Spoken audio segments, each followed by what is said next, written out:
Welcome to Beyond the Briefing. I'm Shannon Marvell. So, Scott, what's the news? It's going to be one of the biggest stories of the election in the Highlands. Fergus Ewing is running in 2026. He's decided to stand as an independent candidate whilst not resigning from the SNP. Readers of the Inverness Courier will be aware that he announced earlier this year that he would not run for the SNP. He felt that the party had not fulfilled its obligations on any number of issues, namely the A9 and A96 dualling. He has now come out and said, I am to stand in the Holyrood elections next year as an independent candidate and independent voice for the constituency of Inverness and Nairn. As a constituency he's represented already for 26 years, a place where he has held the vote very strongly, including at the last election, where he almost reached 50% of those ballots cast. It's a huge upset in the race. A lot of people anticipated he would step down. He's not. He hasn't. He certainly feels he's got much more to deliver, and the message that's coming through to us from him is he's got unfinished business with the Scottish Parliament and with a number of projects around the Highlands. Okay, keeping it local then, how can he go independent as well as being part of the SNP? He's simply not resigning from the party. I think it's understood that he could be expelled from the SNP for standing against the SNP, but that's a course of action that the party would have to take at this stage. And they would effectively be losing a party member from Parliament. It remains to be seen whether they would take that course of action. However, it's a fairly provocative thing to do, not to represent the party that you've been a member of for about 50 years, I think he said. And it's certainly going to set the cat amongst the pigeons locally. What impact would that have on the race then? It's difficult to imagine any candidate having a bigger impact on any single race anywhere in the Highlands. The Tories have already selected Rory Stewart, the Lib Dems Neil Alexander, Labour Sean Fraser, and of course Independent Duncan McPherson. But there's also the SNP who have selected sitting MSP, Highlands and Islands MSP, Emma Roddick. Now, she even used to work for Fergus Ewing. Now he's entered the race. It was a presumptive SNP hold, a stronghold, an easy race almost. He's hugely respected in the north for his stances on anything from the dualling to standing up to the Scottish Government, of which he once was a member. He's seen very strongly and sincerely, even by people who do not support the SNP, as someone who speaks truth to power. And now he's in the race, essentially against the party of government at the moment, who will be fighting a very close election campaign. And one of the people who will be going up against them will be what he has said in the past is their critical friend, Fergus Ewing. It's totally blown that race open.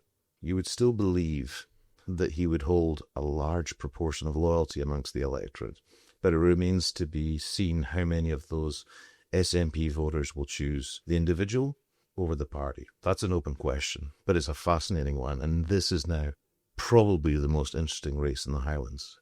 The others will not be simple. There's a very interesting race in Caithness, Sutherland and Ross between the Lib Dems and the SNP.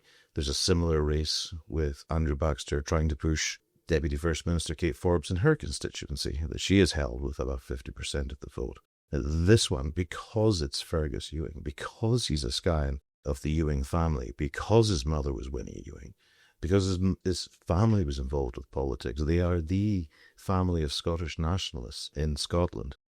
They are the family of Scottish nationalists, there's no question about it. They've been the movement in many, many ways for such a long time.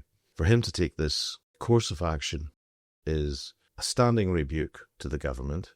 He was fairly explicit in where the problems lay, and he's going to be taking that on the campaign trail.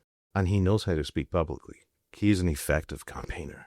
He can be funny and amusing and angry and intelligent with an incredible memory and all of these things, and that's the person that these other candidates will be running up against. And it's not going to be an appealing option on the menu for them.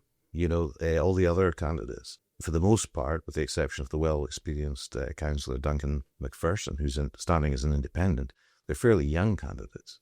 They're relatively new to politics, with the exception of Emma Roddick, who's already served a term, so the ministerial experience. But running up against a Fergus Ewing is a different kettle of fish altogether. It's going to be extremely interesting, and this will be, without a doubt, national news later today. Do you think SNP will be under threat now Fergus Ewing has gone independent? I think he's going to definitely take some of their votes. He's simply going to. He's going to take an awful lot of SNP votes who believe in the SNP as it was, say, more under Alex Salmond than under Nicola Sturgeon. They're going to go with Fergus on that one because he was a staunch supporter of Alex Salmond. He said he would rather restore the SNP to the 2007 to 2014 variety, and highlighting how the first SNP government was considered one of the most successful as a minority government, partly because it had to cooperate across the Scottish Parliament chamber. Now, that's another big plank of what he's arguing about in this announcement. He wants to improve the Scottish Parliament.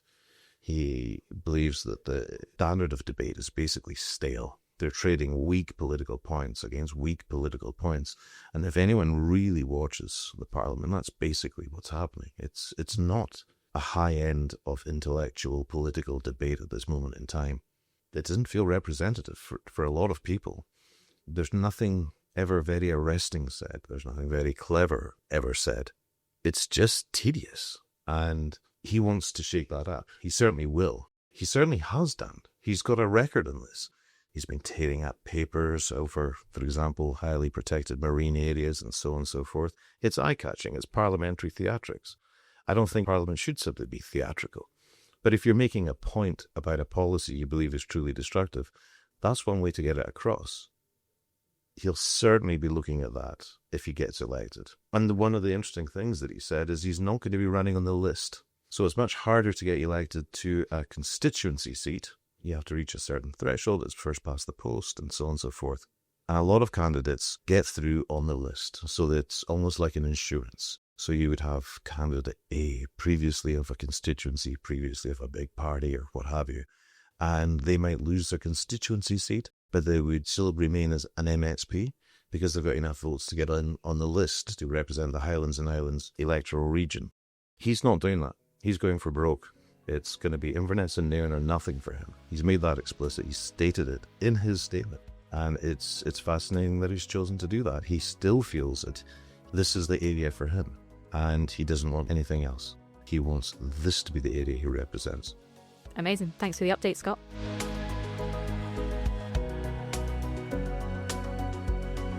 You've been listening to Beyond the Briefing, the stories behind the headlines, diving deeper into the biggest stories in the Highlands.